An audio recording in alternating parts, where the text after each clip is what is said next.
Hola, Imanaya. ¿Cómo están? Imanaya Kankichik Mashikuna. ¿Cómo han estado? Em, Bienvenidos a la segunda clase, al segundo encuentro de estas videoclases que estamos teniendo en esta aula virtual. En este camino de la decolonización de la estética. No nos olvidemos nunca que ese es como el objetivo principal de este módulo de 4 clases. Decolonizar la estética. Y en la primera semana y en el desafío estético, estamos utilizando a la institución del museo como una excusa para intentar decolonizar nuestra estética. Su estética, mi estética, nuestra estética. Aquí, la estética aquí, en lo que ahora es Ecuador, ¿no? En esta realidad además plurinacional, multiétnica. Entonces, el museo es de cierta forma la excusa. ¿Por qué es la excusa perfecta? Porque pues es una de las instituciones emblemáticas de la modernidad para la construcción de las identidades nacionales. Y es importante esto de lo nacional, ¿no? Aquí, porque, o sea, sobre todo los museos han sido hechos desde el poder. Recuerden lo que hablábamos la clase anterior. Han sido hechos desde el poder para nosotros, ¿no? A veces sin que ni siquiera lo pidamos. Y lo que vamos a hacer hoy es empezar ya el otro camino. Se va a bifurcar el camino ahorita. Y mientras ustedes van a seguir en la práctica, construyendo sus museos comunitarios, dialogando con las comunidades y haciendo todo este proceso tan lindo que ya empezaron y que ya incluso ya nos mostraron pues en la última asamblea que tuvimos al respecto, ¿no? Recién. Entonces, paralelo a esta práctica que van a hacer del museo y en la que se van a enfrentar al museo en la realidad y en la práctica, desde la idea comunitaria y todo esto de cómo queremos también aprender a hacer los museos, ¿no? Porque obviamente no estamos haciéndolo desde el poder, desde el Estado, sino desde las comunidades. Y paralelo a este camino, entonces nos vamos a preguntar ahora sí eh, acerca de qué es lo que hace el museo.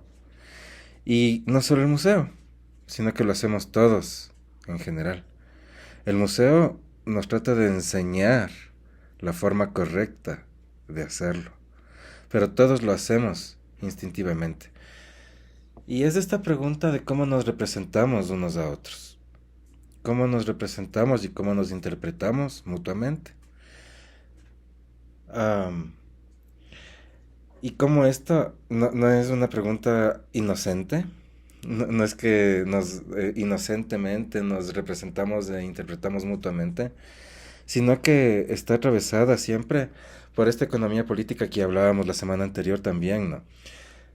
Uno es el poder intentando delimitar y otros son los individuos intentando emanciparse, ¿no? Entonces, bien podríamos entenderlo incluso en términos de una chacana andina, ¿no?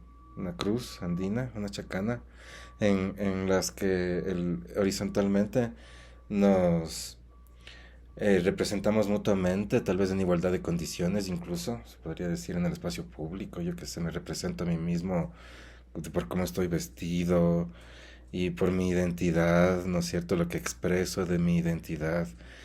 Y yo esperaría, ¿no? Ser interpretado como solo cualquier persona más expresando su identidad, ¿no es cierto?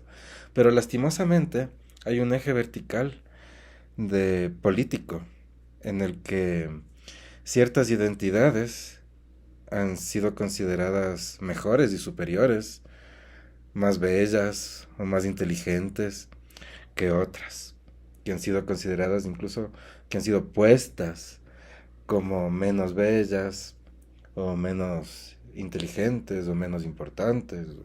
Entonces, Si bien todos individualmente deberíamos simplemente estar horizontalmente en igualdad de condiciones expresando nuestras emociones, ¿no?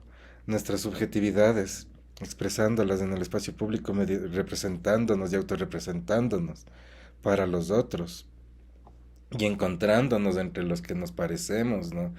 También y formando comunidades. Eh, el proceso colonial básicamente fue el que impuso estas divisiones binarias, ¿no? Distintas divisiones binarias. Sobre todo que están organizadas alrededor de la clase, del género, de la raza. Estos tres ejes son súper importantes, ¿no? Es como que se complementan mutuamente, pero obviamente también es teoría marxista, ¿no? Entonces, esto lo estamos analizando de cierta forma desde este conflicto de poder que trajo la colonialidad.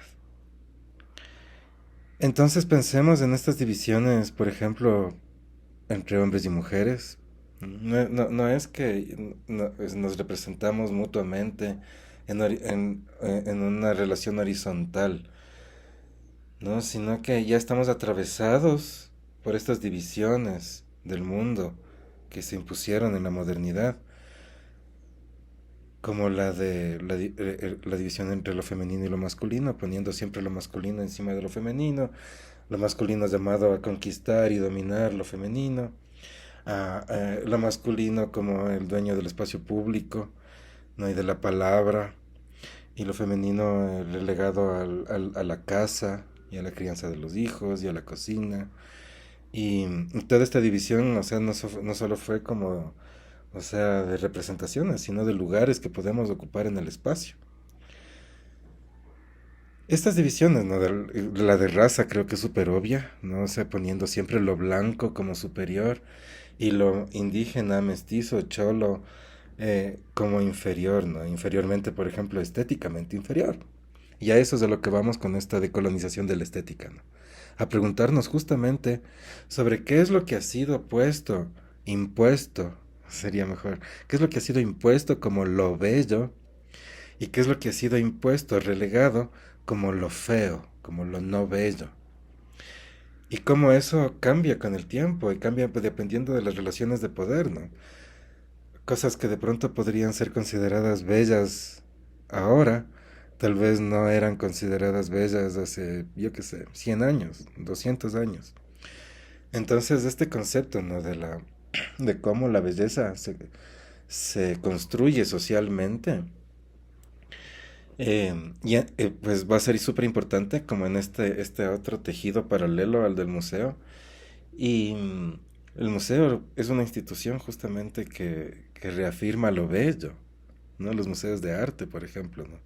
Reafirman esta idea de lo bello.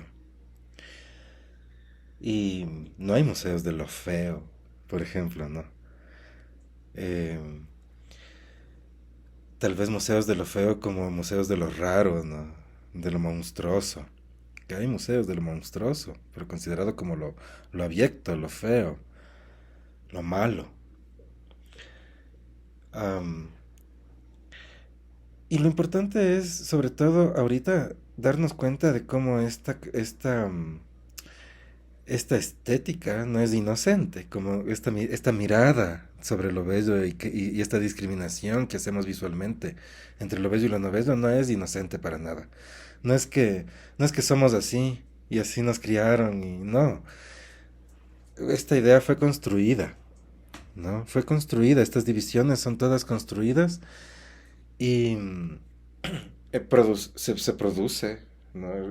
Imágenes que reproducen esta idea, la fortalecen y con estas imágenes se coloniza el espacio público. Pensemos en la publicidad, por ejemplo, ¿no? Pues la publicidad que nos rodea, pues hay publicidad por todo lado. Es cuestión solo de abrir la pantalla del celular y ya nos empieza a salir publicidad en el Facebook, en el Instagram, en el Twitter, en las redes sociales en general, publicidad en YouTube. Queremos ver la clase del profe Chris, capaz que ya van a empezar a salir publicidades y me vuelvo popular. Entonces, pensemos en todas esas imágenes y el tipo de cuerpos que están representados en esas imágenes. Em, las mujeres, cómo están siendo representadas en esas imágenes, haciendo qué, en qué poses, mirando qué, y cómo estamos los hombres representados en esas imágenes.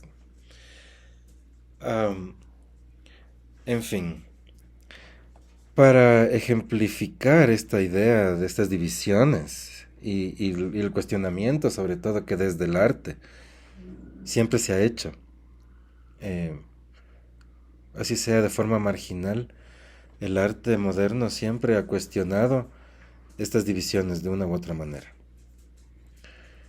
Y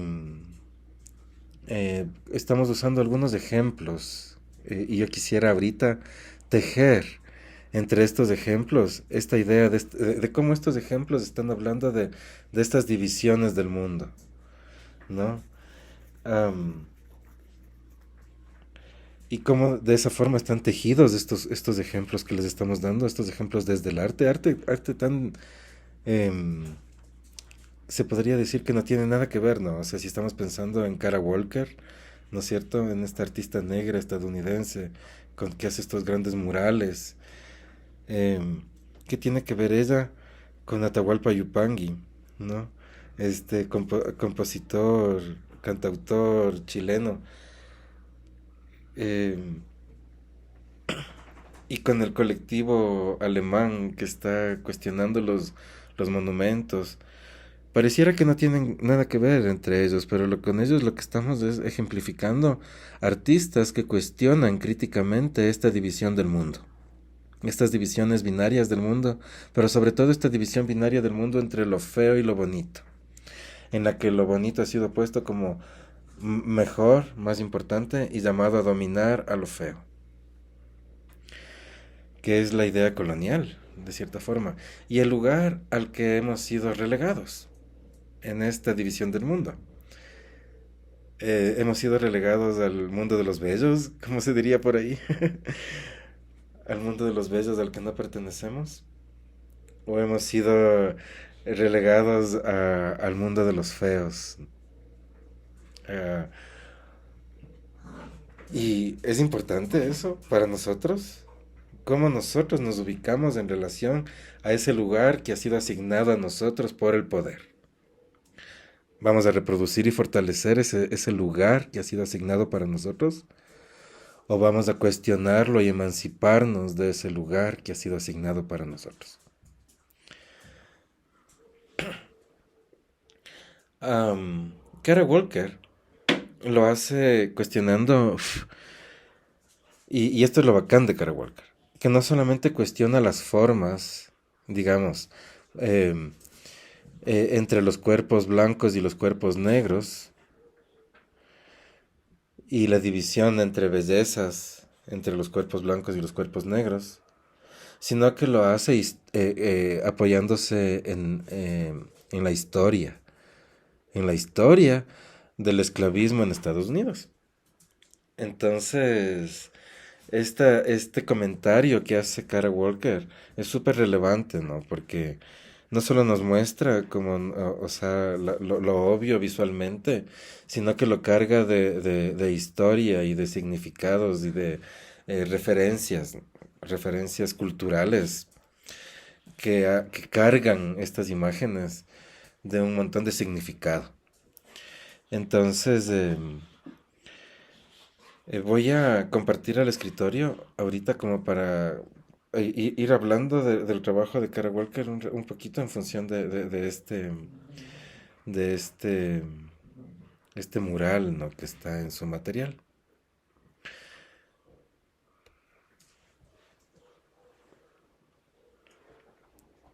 Vamos a fijarnos sobre todo primero en, en lo que están haciendo estos cuerpos, ¿no? En esta división de cuerpos entre cuerpos de adultos y cuerpos de niños, primero, ¿no es cierto? O sea, claramente, a pesar de que lo que vemos es pura silueta, siluetas negras nada más como sombras proyectadas en una pared. se puede diferenciar claramente, ¿no? O sea, primero entre cuerpos de adultos y cuerpos de niños, tanto por el tamaño como por, o sea, las proporciones, ¿no es cierto? Son diferencias naturales, digamos, ¿no es cierto?, entre un niño y un adulto. El tamaño de los huesos, las proporciones de la cabeza, los pies, las manos, etcétera, ¿no? Em, pero veamos cómo también dentro de esta proporción natural de los cuerpos se van insertando em, aspectos más estereotípicos, ¿no? El estereotipo, ¿qué es el estereotipo? ¿Qué es un estereotipo? No es esto que con lo que es es algo, una imagen imaginaria, digamos, es algo imaginario con lo que ya representamos a alguien más.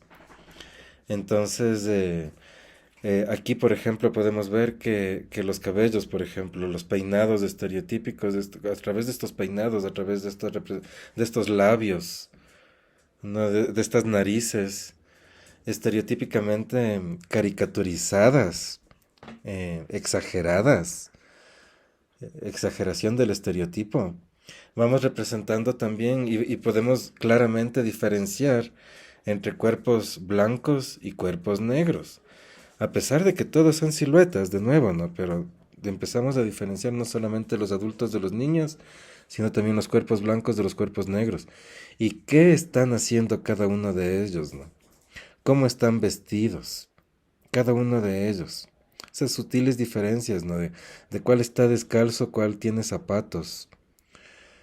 Am, las narices más respingadas de las narices más achatadas.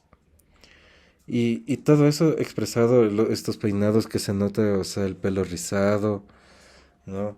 A comparación de estos otros del pelo, el pelo más liso.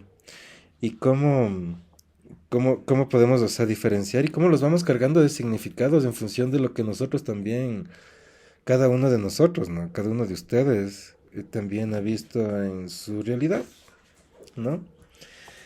Am, y fíjense cómo esto que de pronto se puede ver a lo lejos y sin analizarle, solo como unas sombras muy bonitas, ¿no? De unos cuerpos que parece que estuvieran ahí haciendo cosas y, ¿no? Y esa luna, qué bonita, y esos árboles, esas casas. Pero ya analizando ya las situaciones que suceden entre estos cuerpos, vamos entendiendo también que estas relaciones están cargadas de violencia. Entre los adultos y los niños, adultos que violentan niños y blancos que violentan negros. Entonces se va como dibujando también ahí las relaciones de poder que el artista quiere expresar. La artista Cara Walker, ¿no? Ella misma una artista negra, obviamente que trabaja desde su propia historia, ¿no? Desde su propia sufrimiento de la historia, colectivo además, ¿no? Entonces, desde ahí es que también se sitúan estos otros artistas que vamos a analizar. Justamente es importante el lugar de enunciación que llamaríamos, ¿no? ¿Desde dónde habla cada artista? ¿Desde dónde y hacia quién habla cada artista, ¿no? Utilizando qué herramientas, ¿no? En este caso, Cara Walker utiliza la historia y la visualidad de la historia que va encontrando en los archivos. em, Archivos de la esclavitud en este caso, ¿no? Em, pero pensemos en el lugar de enunciación de Pedro Lemebel. Pedro Lemebel que en cambio ustedes leyeron el manifiesto por la diferencia. Este corto textito al que el vínculo de en el ABA parece que no les llevaba, pero espero que lo hayan buscado en Google. Entonces, si lo leyeron y si no lo leyeron, les recomiendo que sí lo busquen. Es cortito y es muy bacano. Es un poema. Pedro es un escritor chileno, gay, de izquierdas, que critica, ¿no? También a la revolución, critica también a sus compadres de izquierda como reproductores del machismo de la derecha, ¿no? Y plantea, o sea, justo como este otro lugar de enunciación, ¿no? Este lugar marica de enunciación. Eh, yo lo conocí al MBL, él vino acá al Ecuador, él ya murió hace un par de años, en plena pandemia. Y, y es un artista, no solo es poeta, no solo es escritor, sino que es un artista visual. Y vino acá a dar una conferencia en una feria del libro hace muchos años, unos 10 años. Y, y muy chévere él, o sea, estaba muy elegante, todo enternado, el pelo corto con un sombrero, pero con unos tacos rojos hermosos, altísimos, sin medias. Y iba con sus tacos, ¿no? Así súper alto y haciendo sonar el caminar. Muy orgulloso, ¿no? De ser, o sea, fíjense esta mezcla, ¿no? Con terno y con tacos. Y, y vino a hablar justo de esto, ¿no? De su lugar de enunciación y de este lugar de enunciación marica, como este otro lugar de enunciación que no se corresponde con la normalidad y, y la necesidad y el derecho que tenemos, pues, los maricas, de tener un lugar de enunciación también, ¿no? Porque siempre ha sido un lugar de enunciación más bien silenciado. Y podríamos pensar lo mismo de Cara Walker, ¿no? O sea, el lugar de enunciación de la negritud también es un lugar de enunciación que ha sido silenciado.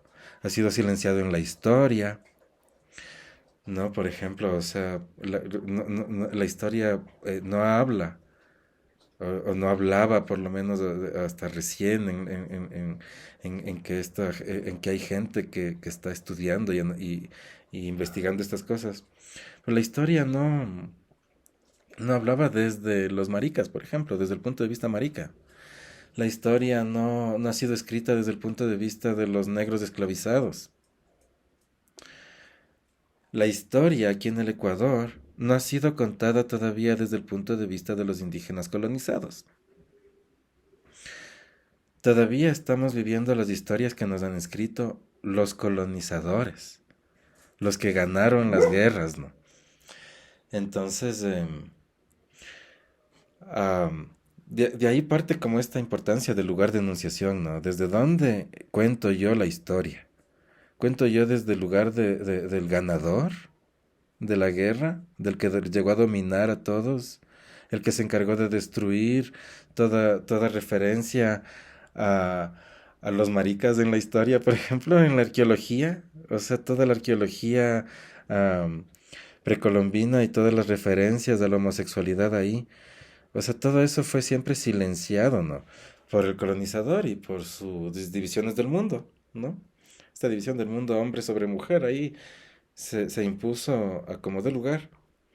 Entonces, fíjense que estos artistas contemporáneos, o sea, tratan de reivindicar justamente este desde dónde hablo yo, el desde dónde, que es más o menos lo mismo que ustedes están pues enfrentándose, ¿no? Con su museo comunitario. Yo siempre les digo que lo importante justo ahí es preguntarse desde dónde estamos lanzando la idea del museo, ¿no? ¿Con quién me hago yo estas preguntas? Eso es súper importante, ¿no?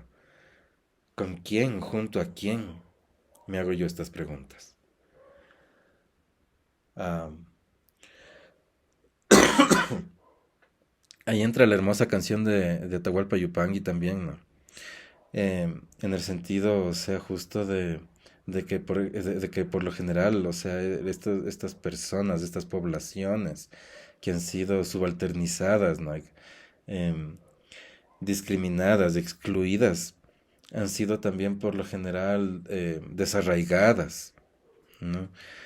Obligadas al movimiento, a ser nómadas, a tener que emigrar, por ejemplo, ¿no? A, a moverse, a escapar, huir, de cierta forma, incluso, ¿no? De la exclusión, de la persecución. Pensemos incluso en toda la población LGBTI que ha tenido que escapar de comunidades a la ciudad, ¿no? Para poder ser, para poder existir, para poder hablar y expresarse, ¿no? En libertad.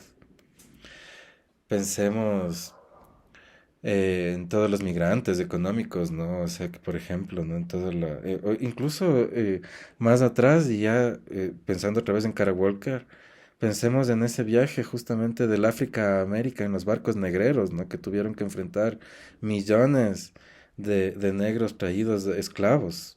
¿No? En esa mercantilización del cuerpo y de la vida, ¿no? Tan drástica, en la que lo blanco, o sea, se impuso tan, con esta construcción de la raza justamente para poder explotar el cuerpo del otro. Y aquí viene la cuestión, ya para terminar con esto que estamos hablando ya en función de los artistas, ¿no? Y de estas divisiones del mundo. Em, Nos estamos enfrentando a una mirada cruzada, ¿no es cierto? Un cuerpo blanco mirando a un cuerpo negro.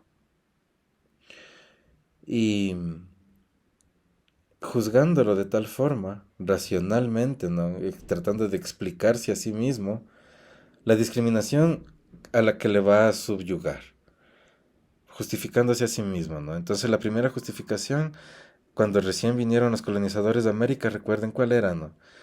Que nosotros los indígenas de acá no teníamos alma y que por eso éramos como animalitos y que por eso entonces nos podían acumular, comprar, vender, explotar, eh, como cosas, como animalitos, cosas vivientes.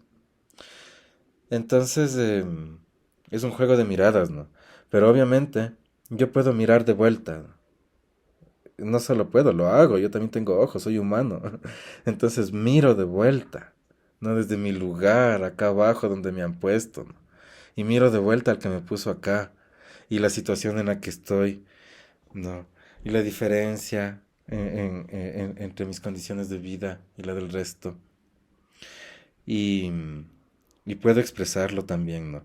Entonces, pues en estos cuatro ejemplos, eh, lo que estamos como acentuando es esta idea desde dónde vamos a hablar.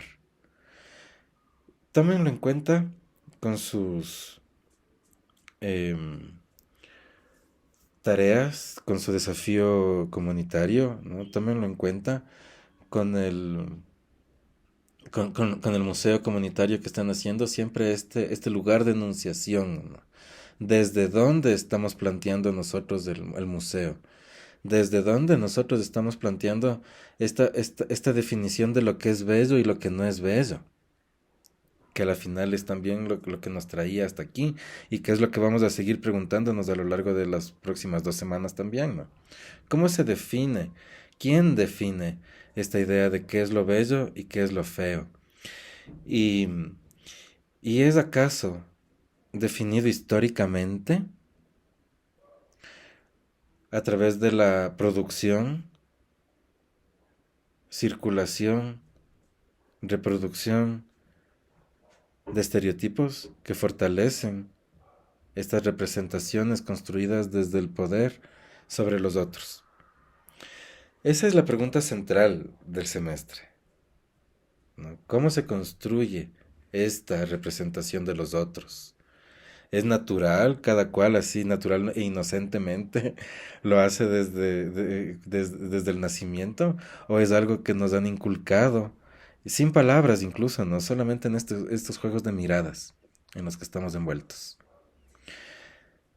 Entonces, también les voy a pedir que hagan el ejercicio, ustedes, de ubicarse en pensar, ¿no?